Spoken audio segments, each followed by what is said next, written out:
he wrote with Bonnie Norton, who's, I think, familiar to us in her work on identity and investment.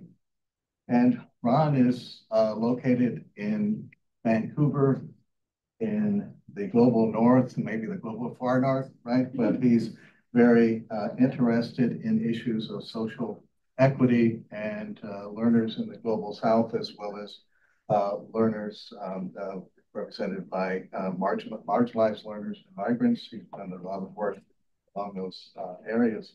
And Ron has published widely in peer-reviewed journals. In the interest of time, I'm not going to list all of those or the many awards and honors that he has achieved. And Ron, I'm looking forward to his presentation because he's not only an innovative thinker and lucid writer, but also a wonderful speaker, as I've experienced myself. And Ron will be talking about the topic generative AI, digital literacies, and language learning online. Welcome, Ron.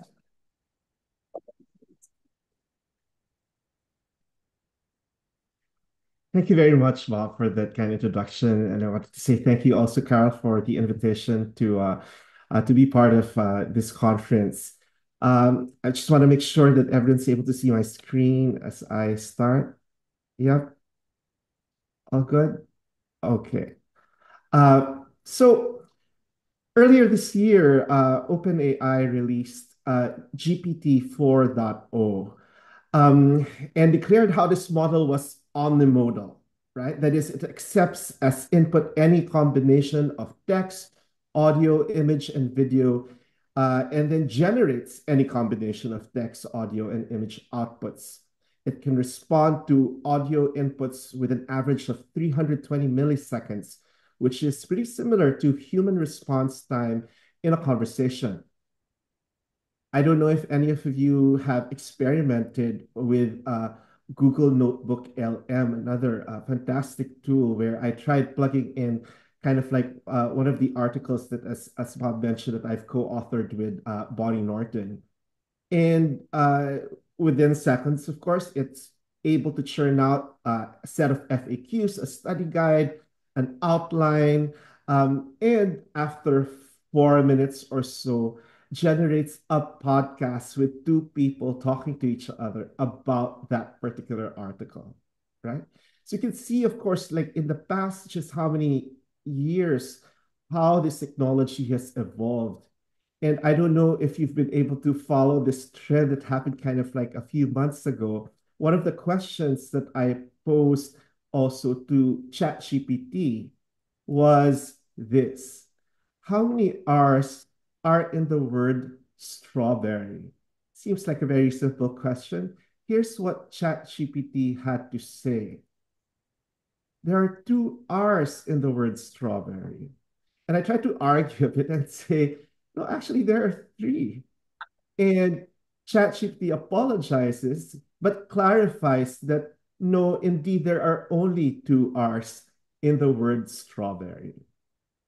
So why is it that someone that can churn out all these FAQs and podcasts and answer all our complicated questions in a span of seconds get this answer wrong, right? And we recognize that when we talk about large language models, we have to remember that they are fundamentally probabilistic and operate by predicting the next word or token, right, based on patterns observed in their training data. And these models have been trained on massive corpora of text as we know it. However, questions that require literal, detail-oriented analysis, such as counting letters in a word, are different from generating text based on patterns, right? And so when a model answers such a question, it uses patterns rather than actually seeing or processing the word letter by letter like a human would, right? The model's not performing explicit character level operations, and rather it breaks the text down into tokens that are not always individual letters, but in this case, perhaps the word strawberry may break it down into tokens like straw and berry, and hence the wrong answer. And that's why when we look at the way large language models work, or LLMs, as Bob himself mentions, right? It's good at generating language because their training is based not on fixed rules. It's not on a linguistic model of language, but rather a mathematical or statistical model of language. But it's also based on actual language use. And so that brings us to the very fundamental uh, idea, right? That when we speak of digital technologies, right, that the ontology of the world according to a computer is really just two things. It's data structures and algorithms, right? Those are the two halves of what comprise the way a computer thinks. And that's why I think it's important to recognize that when we look at the responses generated by these tools, that these are really algorithmic compositions and what I would call data patchwork, right? They're piecing things together based on the patterns that they've seen in language. Now, of course, what we recognize is that because this is pretty much tied to the data sets that are available, that of course the biggest implication is that we recognize that uh, these data that the answers are based on come from the world we live in, right? And that this raw data processed through a particular learning algorithm that is proprietary then is able to come up with a predictive model that generates answers that then goes back into the world we live in and it becomes a cycle in which all these ideas become regurgitated.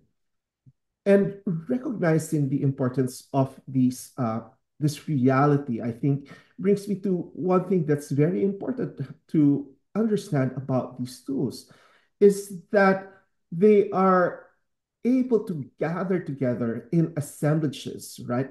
Where you have in interaction with these tools, every time we type in a prompt and read the answer, that it is about the entanglement of human and non-human interactants.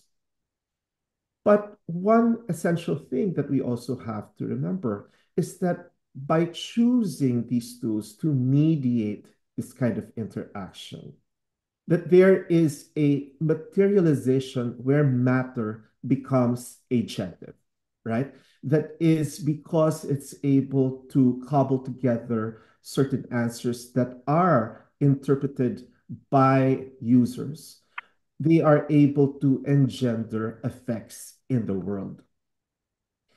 And this ties into what I've always been interested in when it comes to language learning is to recognize that uh, whilst learners may be motivated to learn a language, it's another thing to be invested in learning a language using these different tools because the process of language learning is pretty much a contextualized practice, and we understand how to invest in specific language and literacy practices. That learners have to negotiate different identities. They have to negotiate their economic, cultural, linguistic, and social capital, which can be valued differently, which can be positioned differently as it is mediated by these different tools, right?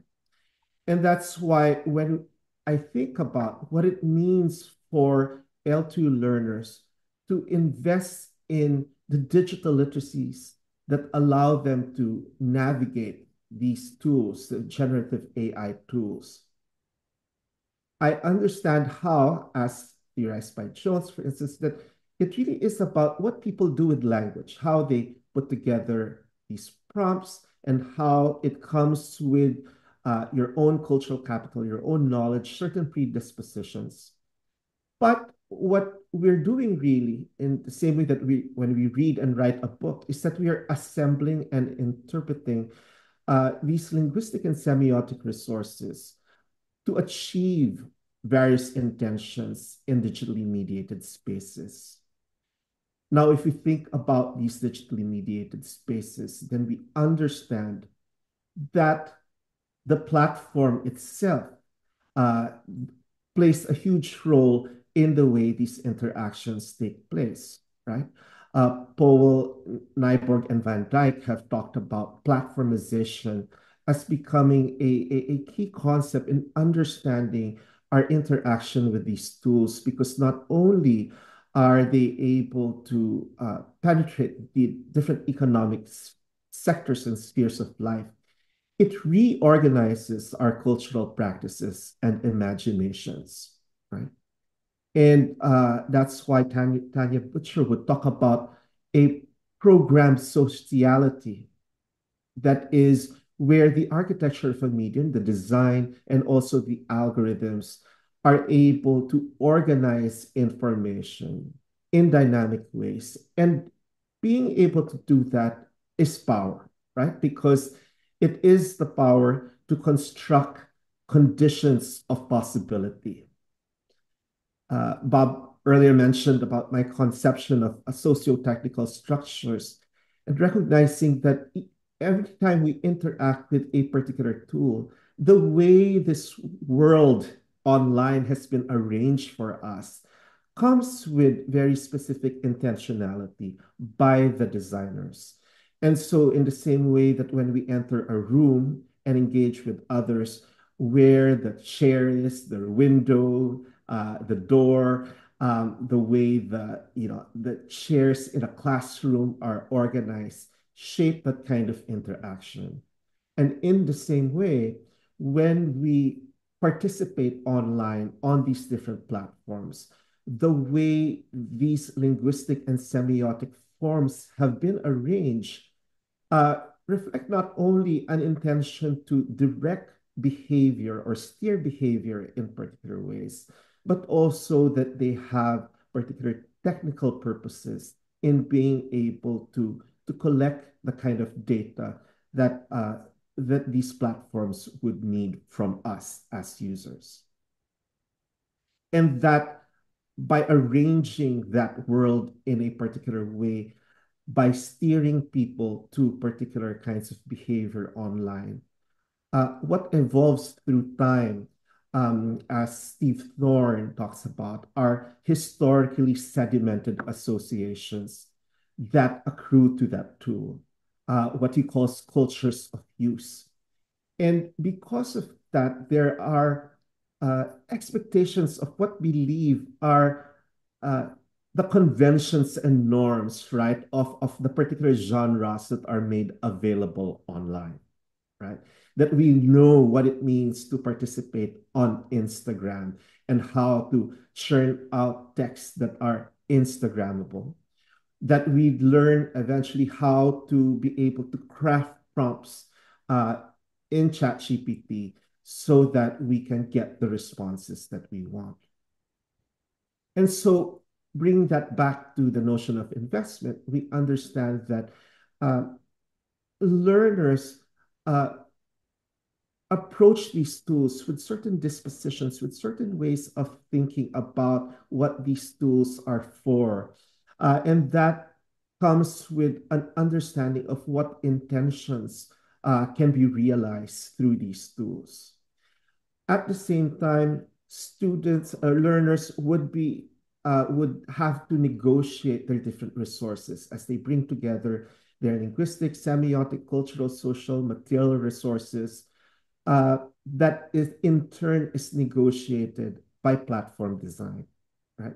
That is, how is it that learners are able to take the resources that they want to be able to achieve the intentions that they have? Which brings us to the notion of agency. And Bob has talked about uh, agency, particularly when it comes to the interaction between human user and AI, has to be understood as emergent, right? It emerges from interaction, and that it is distributed across human and non-human interactors, and that it is through agency that we're able to derive also the affordances of these tools. those that Valerie have identified as possibilities for action. What does it make possible, right? And so bring all these concepts together. One thing I've been particularly interested in with the research that I've done with secondary school students here in Vancouver to understand their generative AI practices is to ask, well, to what extent do identity, capital or resources, and ideology shape the way these learners invest in specific digital literacy practices involving generative AI? And what I've seen in this study, just briefly, just to give you a taste of what students have been engaging in, you could see how they can approach these tools very differently. Ayesha, for instance, uh, says that she would use ChatGPT, particularly to look for definitions and synonyms, right? As a kind of alternative to an online dictionary or Google. You have Rajesh, on the other hand, who's able, and I know the font is too small, but I'll tell you what the prompt is. It says, how to write an essay using the following mark scheme. That is what Rajesh had done is to take the rubric that the teacher had come up with in class for him to submit a particular essay and he plugs it in to be able to uh, understand how he's going to go about crafting his particular essay. So we see that kind of like a very different view, right, of what these tools can be used for. And when we look at even the different kinds of platforms, right, it's not only ChatGPT. I don't know if any of you have experimented with Snapchat's own AI. It's called Snapchat My AI. And if we look at the design, and of course, the fact that it is in Snapchat where you're supposed to come up with streaks and kind of like send uh, pics to your friends, right? The way the AI is positioned is as a friend. You could see here, you're talking to my AI, and the way this avatar initiates conversation with the user is, hey there, my Snaptastic friend, and how's life treating you today? And you can actually customize my AI to fit a particular tool kind of or to fit a particular personality that you'd want that avatar to have, right? Uh, in contrast to ChatGPT, its layout that really does try to kind of streamline it, make it simple, and also present you with different options, the different modes in which you can engage with. But it really is more geared towards finding information, right? And so what we see then in terms of the differences in the way the learners in my study engage with these tools is you have Rajesh, who uh, has access to the paid version of Copilot, which he accesses through his dad's account, right? And uses kind of like his laptop to be able to toggle between ChatGPT and Microsoft Copilot. Is able to use it for crafting his own stories, right? So he's been doing a fan fiction work where he would come up with a story, then ask ChatGPT to come up with prompts based on the story that he's written, that he would then feed to Copilot to generate images of, right?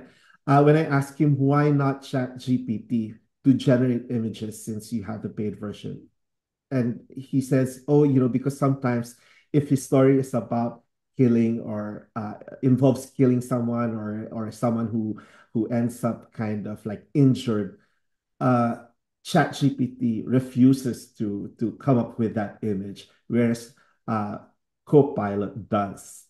And so you see how he's able to take that particular tool and says, well, if all that you're willing to do is generate prompts, then that's what I'll ask you to do. And then it copies it and pastes it onto Copilot.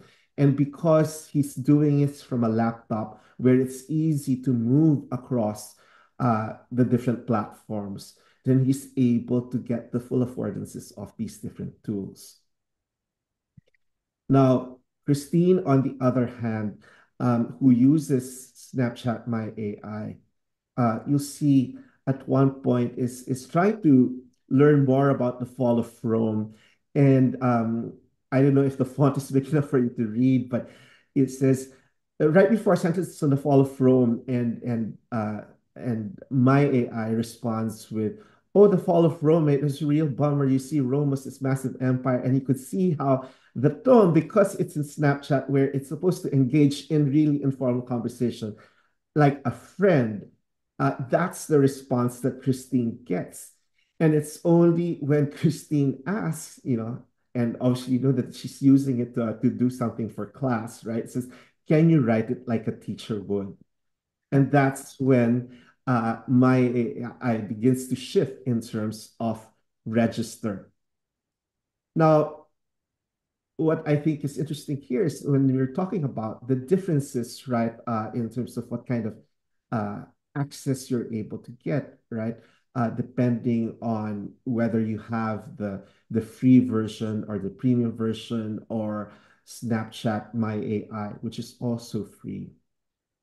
Uh, those um, uh, who are able to access Canvas, for instance, on ChatGPT, uh, are then able to engage or derive other affordances, right? I don't know if any of you have experimented with this, but in the Canvas format of ChatGPT, uh, you're able to, one, ask for suggestions on the text that you've come up with.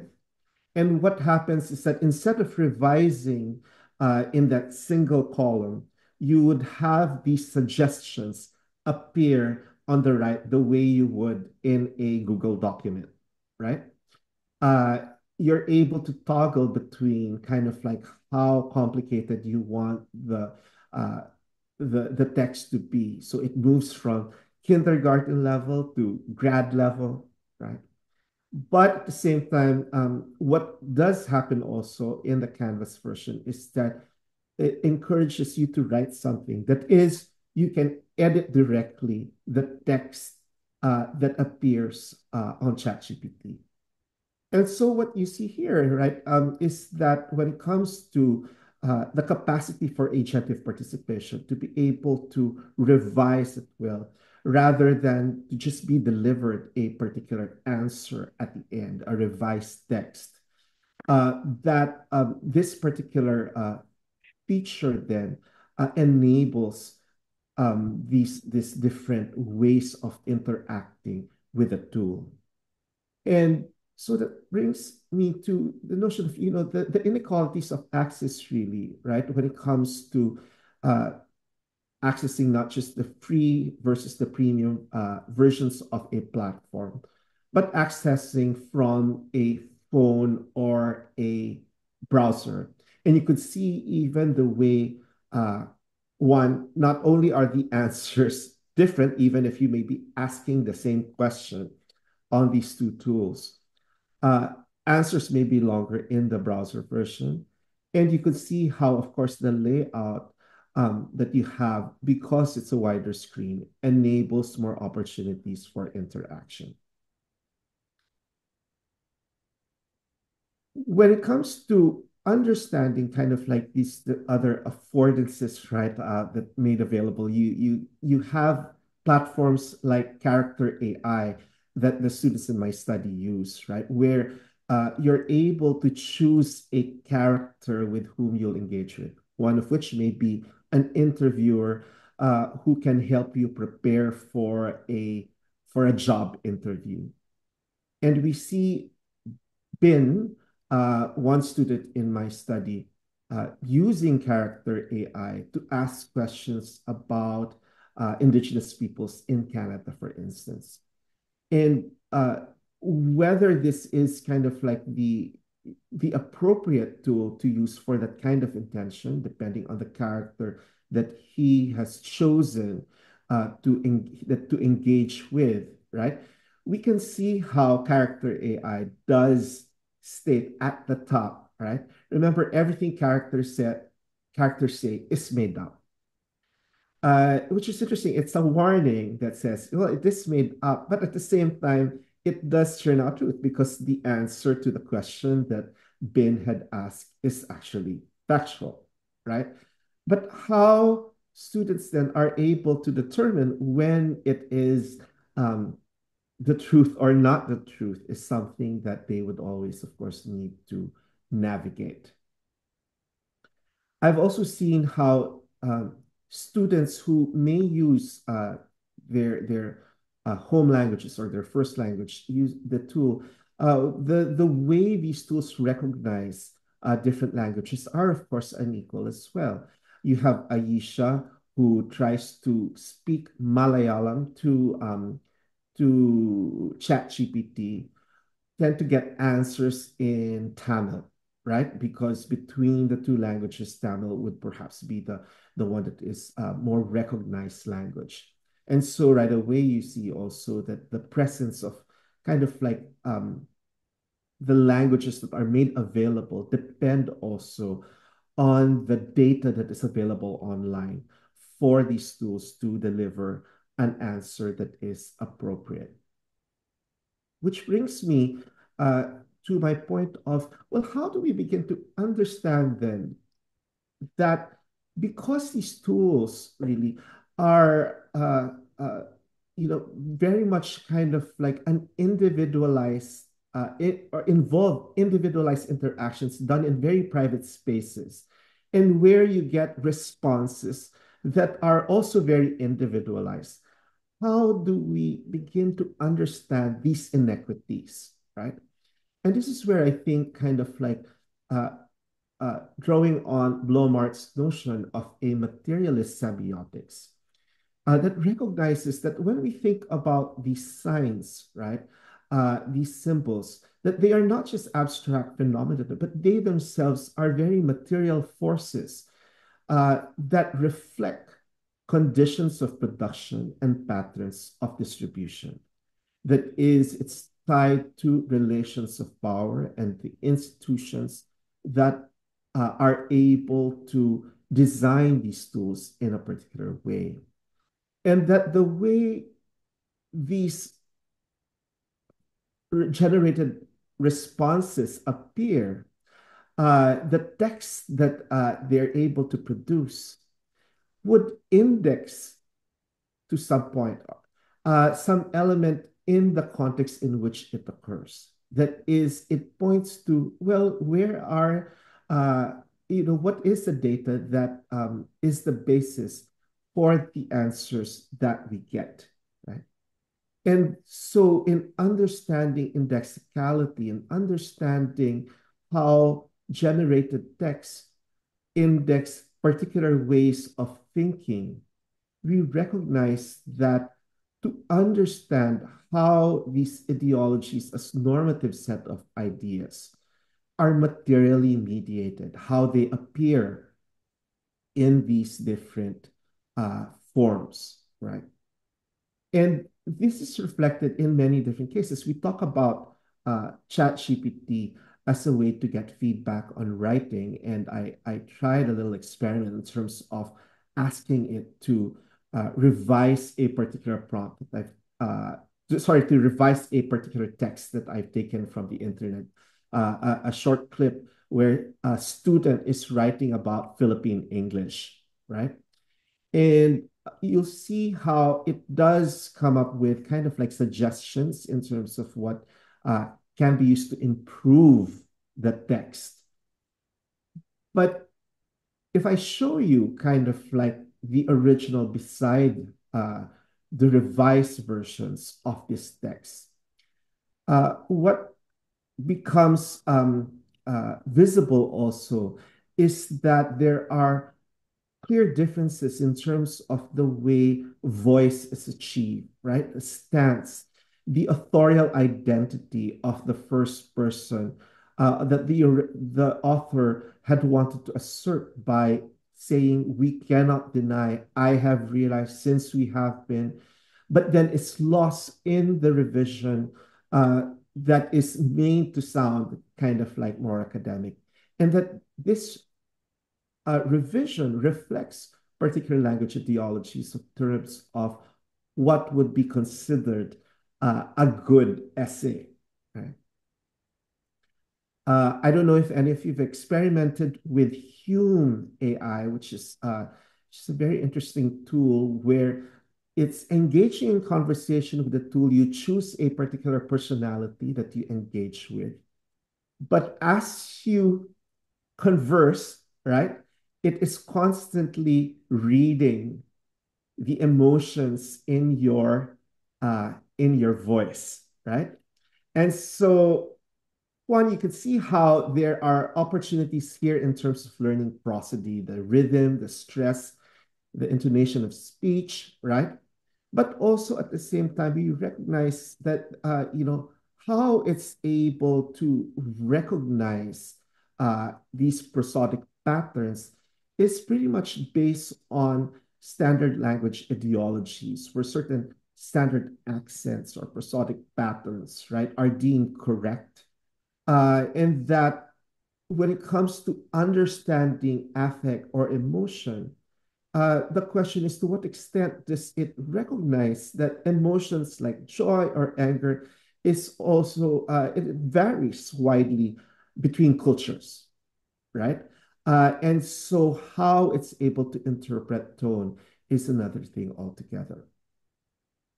And so what we're left with really is the question of, well, we look at it and we raise questions about it. It's very difficult to pin down because we know that it operates through a black box, right? And we've seen this, for instance, when Google, I think it was earlier this year, had to pull out Gemini um, for a day because people were tweeting about how they were asking someone asked for pictures of founding fathers of America or an image of a pope, and it came out with these images, right? And the reason for this is that uh, Google actually it kind of designed an algorithm to show diverse so that the generated responses would show diversity, right? But what happened was that it kind of overcompensated. And that's why it came up with these historically inaccurate images, right? What does that mean then when it comes to things like GPTs, where you have users able to come up with their own versions of ChatGPT, where they can come up with instructions of how this GPT is supposed to behave, and that they can even upload their own files, right? That could serve as the basis for the particular answers that the GPT will generate. Now, of course, this thing can be useful when it comes to, let's say, uploading your own rubric for a language class, right? And in terms of the assessment that you're doing, so that if students were to ask questions, it would know which ideas the GPT will be basing its answers on. But at the same time, because this technology is not just for individual use, right? It can become publicly available. You could see other GPTs or in character AI, characters that have been crafted by specific users, like this English teacher that positions itself as I'm Tom, I'm a Native American, and you can speak with me about everything. And saying that the conversation starter is that I will correct your grammatical errors. So from the very beginning, right, of course, questions about representation what does this character mean by Native American, and also juxtaposing that with the avatar that's available there. Uh, but also the kind of thinking about what an English teacher is supposed to do as simply correcting your grammatical errors, right? Or, for instance, uh, this character called Giga Chad, where the conversation starter is saying, hello, dude, you're currently talking to an alpha male, and I'm here to help my friends. And you know that by creating such conversation starters, it becomes a way to shape conversation, to shape also kind of like the way the interlocutor, the user, is able to engage with these tools and internalize certain ways of thinking. Then, of course, recognizing that these tools are part of the economy of big data. The question that we have to ask is, well, who is it who can afford to have all this data online for languages, knowledges to be represented in the answers that these texts generate? And that's why we recognize that, with these tools, right, that there are high resource languages and low resource languages. And out of the 7,000 languages that we have, only 20 languages have text corpora of hundreds of millions of words, right?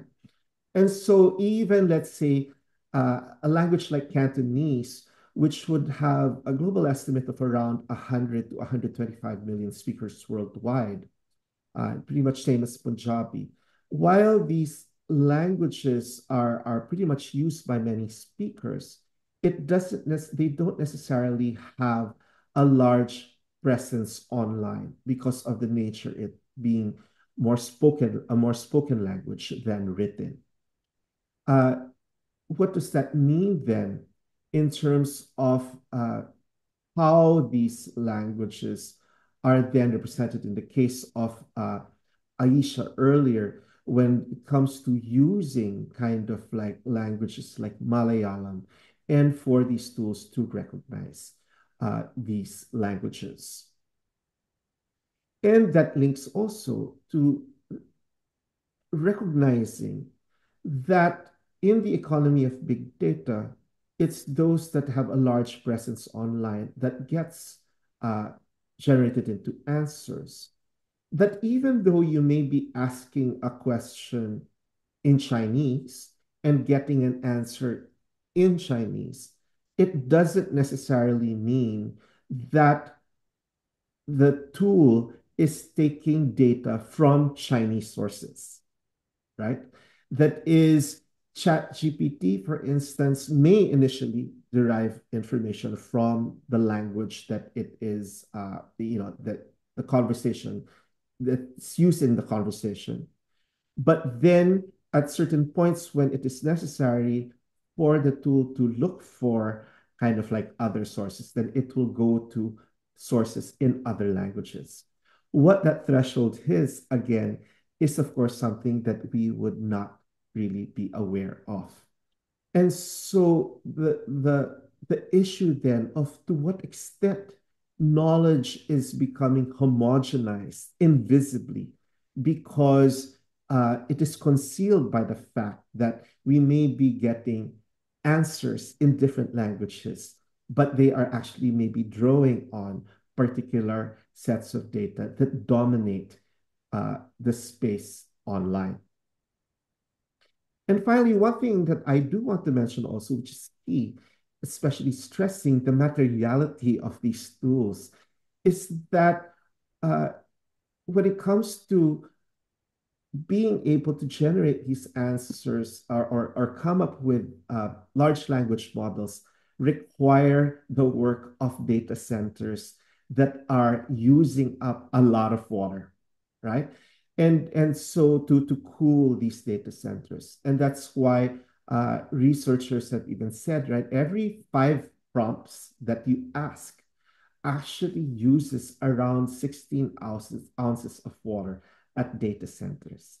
And so as we see the use of these tools kind of increase exponentially through the years, we need to ask also in terms of the impact that it has on the environment. Now, to close, what I wanted to raise here is when it comes to thinking about these tools in the second language classroom, how then do we negotiate kind of like the fact that these tools are being used in different ways outside the classroom, and how then do we, to what extent do we allow kind of like it to be part of the classroom itself? And that's where there appears to be a tension between teacher beliefs and student practices, because as we know, a lot of the concern that comes with these tools are questions of not just data privacy, but academic dishonesty, etc. And these tensions, as Helmick and Vinal have pointed out, right, are undergirded by beliefs of what these tools can do, and has to be mediated with what students do with these tools, right? And how successful they can be depends on the way we're able to negotiate these differing opinions, right? Because when we think about the issue of plagiarism, for instance, right, and how plagiarism is measured or are detected by certain tools that we have, we know that it is really pretty much based on certain notions of what language should look like if it's generated by AI, right? And that when it comes to tools like GPT-0, uh, what it does is it checks perplexity. In some tools, they call it burstiness. That is, it looks at text randomness in natural language processing. That is when something appears that doesn't look like it is a common item, right? But the question then of using these tools, when we recognize that they can only uh, predict or express probability of it being AI generated, is that the teacher can never really use these tools as a way to definitively state that a work has been generated by AI. At the same time, because these tools are pretty much based on elements of burstiness or calculations of what would look like not texts that are not produced by a machine, that it potentially also disadvantages certain learners. And studies have shown that particularly second language learners are the ones who do rely on being able to fit certain existing patterns, right? And that because of that, it may appear, the text that they produce may appear as generated by AI. What does this mean also in terms of understanding then what AI cannot replicate? If we're saying that, we cannot really detect um, these tools because, detect generated text, how we're able to definitively say that students are using these tools to come up with their essays, right? What is it that we can look for to understand kind of like uh, what would be original, right? And that's where we talk about being able to express emotion, although of course with tools like Hume that is uh, um, swiftly changing, but being able to talk about one's own personal experience, personal perspective, is also something that we need to think about. And so when it comes to understanding the role of these tools in the classroom, in the same way that we talk about the negotiation of power between tool and user, we recognize that it is also about a negotiation between learner and teacher, right?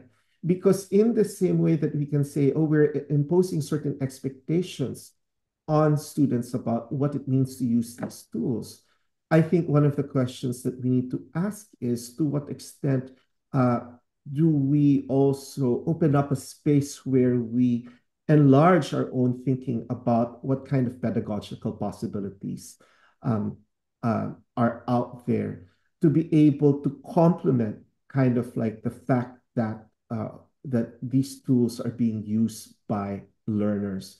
And so it might involve kind of like asking more essays about their personal experiences, coming up with flipped classrooms, having more oral exams, and conducting interviews about what they've written, right?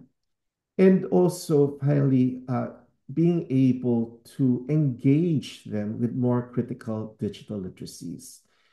And for me, critical digital literacies is a way not just to interrogate kind of like the way these ways of thinking, these inequalities are reproduced through these tools, but the way to resist these tools. That is, if we understand, going back to the model of investment, that there are inscriptions of identity, right? One's social class, one's access to resources that shapes the way they're able to invest in different digital literacy practices, the kinds of relations that people have, how they're able to detect the ideologies embedded in design, that to develop critical digital literacy practices is to understand how what appears on the screen, the text that they generate, are indexical of so many things. How do we link it back to these many different layers that are at work because of this digital mediation? And what kind of meta language do we need to be able to speak of materiality and lexicality and ideologies in the classroom so that students can understand the full potential of these tools, but also what it means to assert kind of like an agentive participation in these spaces. Because it is, I believe, through being able to understand these tools as material, as ideological, that we can imagine a future where generative AI enables not just new affordances, but enables transformative use. Thank you. That's it. Let me just stop my. Thank you, Dr. Darvin, for your great presentation. We now want to have questions from the room first. If you have any questions.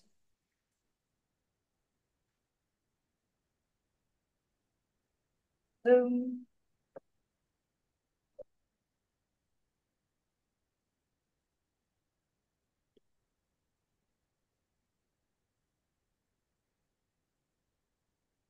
Hi, thank you. Yeah, Dr. Darvin, right?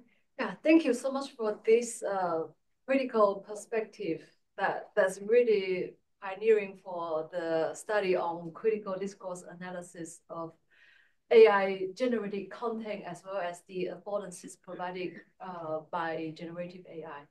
So thank you very much. I have a question. Do you see similarities between the issue of inequality and ideology in the use of the critical discourse of AI content, AI generated content and AI use? Similarity between the critical discourse of AI and the critical discourse of human ideology and human language. Oh, so you mean like language as it is used through AI, but also in offline context. Is that what you're saying? In real world context?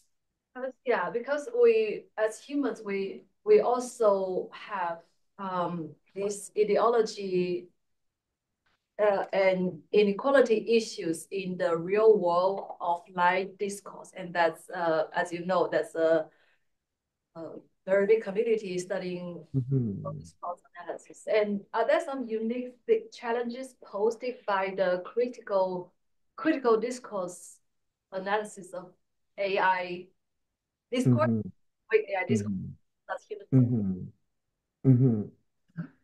I think definitely, right? When we think about kind of the fact that uh, going back to that equation, really, that when we speak of generative AI, it really is about data structures and algorithms, right? But data, as we know it, comes from real world data, right? That is what we've written up, how we've engaged in conversation that are then uh, translated into data that is used to churn out these spaces. So the question is that kind of like, while we know that the answers we get do represent kind of real world data of what's out there, I guess the difference is that when we engage, let's say, in one-on-one dialogue, and that it is embodied kind of like by the interlocutors, right? In a world that is embodied physically, right? And the way we're able to interpret gesture, kind of the way eye contact, and also the very context in which this interaction takes place, that is pretty much visible. And we take our cues from context. But the big challenge really is, for me, is that when you're using ChatGPT on your phone, in the privacy of your own room, all you have is kind of like that world that has been designed for you, and you're not able to pick up cues. You don't know exactly where these things are coming from, right? And that's where I think it becomes particularly tricky, because while if you're critical discourse analysis analyst, being able to uh, weave together all these other semiotic cues in the interaction takes place, how do you do that with a one-on-one conversation with a tool where the answer is very individualized, right? And that's where I think really the research then has to be able to come up with, ways of cobbling together all the different interactions of people to see these patterns. Because one person's research with a set of students is not going to be enough, right? It needs kind of like a collaborative effort, because with very individualized practices and isolated practices, being able to understand the discourse of this tool requires collective research, collaborative research, I believe. Thank you. I hope that addresses your question. Yeah. Thank you. Yeah. We have a question from Zoom from Katie. When you take the orality aspect of many of those languages into account, do you foresee the usage of audio scraping as potential way of increasing the available content for feeding future models for more accurate responses for those low frequency languages? Could videos and audio samples be used to bolster the input of these underrepresented groups?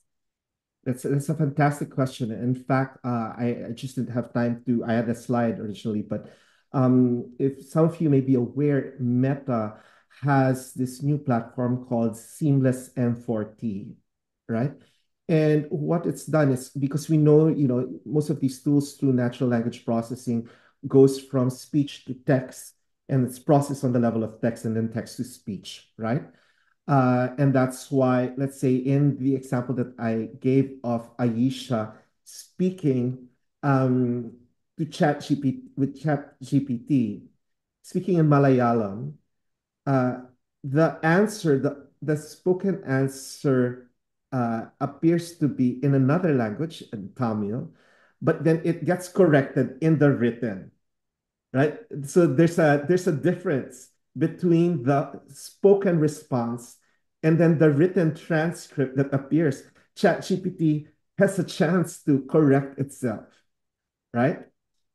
But what Meta has been trying to do with seamless M4T is to skip that movement to from speech to text so that it becomes a speech to speech technology. And that means it gives a lot more opportunity for more oral languages or more spoken languages to be represented in these tools. And right now I think it's still in beta mode, but you're able to translate into 3 languages at the same time. And I invite people to kind of experiment, kind of like, especially, if you speak languages that are considered more oral, right? In terms of Cantonese, Punjabi. And especially, I think there's a lot there in terms of indigenous languages, right? In terms of indigenous language revitalization that, these tools would be particularly useful for. Do you have another question? Be curious, Ron, when you've been working with the local students there in the local schools in Vancouver, did you introduce the AI tools that they were using, or were they already using those on their own? They were already using it. So of course, like uh, as you mentioned, Bob, I wanted to talk because this ties into kind of like the tension that I was speaking about, right? When it comes to teacher beliefs, school beliefs, right? When I was recruiting these students, uh, I never said at the, in the classroom when I was talking about what the study was about, that this was about ChatGPT, because uh, I would talk about this, and then the teacher's there, the principal is there, and you could see how when I talked to them, I'm doing a study on digital literacy practices. Who uses Instagram? And they all raise their hands. Or who uses Snapchat? And they raise their hands. And I said, who uses ChatGPT? And they're murmuring to each other, like, oh my gosh, I'm not supposed to talk about ChatGPT because my teacher is watching. And that's where I think really the idea in terms of the way our beliefs, right, are reflected in the kind of interaction shapes how students are willing to talk about it, right? But if we do acknowledge that that students are using it, right, then how do we bring it to conversation where they feel that it doesn't have to be kind of like a way that is incriminating for them? Because in the same way, going back to your question, Pop, in terms of asking them what tools they use, it was really kind of just trying to get them to talk about what it is that they use every day, and for them to be able to speak about their practices, knowing also that it is confidential, right? That it wasn't something that I would tell their teachers about. And that's why I invite, kind of like a space where language classrooms would allow students to be able to speak about this openly so that they could gain the kind of critical digital literacies that they need to navigate these spaces.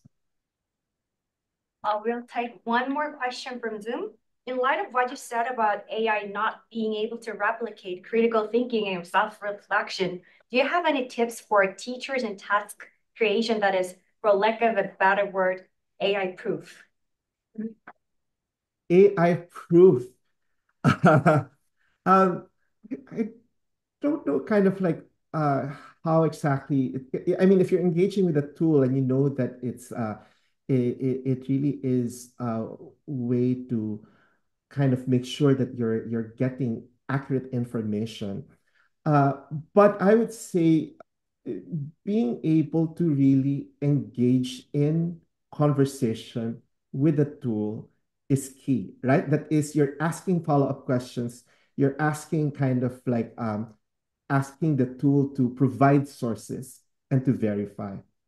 But I think one more critical thing here is, of course, the idea of lateral reading, right? That becomes kind of obscured. And so if you notice, I use the term critical digital literacy and not just AI literacy, because for me, just talking about AI literacy seems to uh, set parameters in terms of what it means to use these tools. But I want to expand that notion to say, well, actually, when you look at the very practice of engaging with different digital technologies like ChatGPT, that it's not always just done in isolation. That when you read something on ChatGPT, you need to be able to engage in lateral reading, open up tabs, look for other sources, because that is part of that critical element. And that is what constitutes critical digital literacies. Thank you for the great talk and your insights. We'll now switch over to our lunch break for an hour. Thank you. Thank you so much.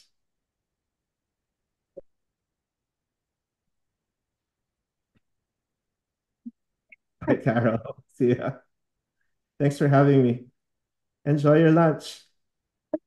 So lunch is ready, fresh coffee is being made, there are teacups, teas, chais, etc.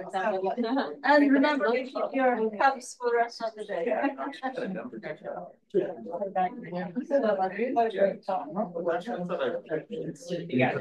So well. Oh, I did hear everything, Carol, because it's a bit choppy, but I heard the good bits.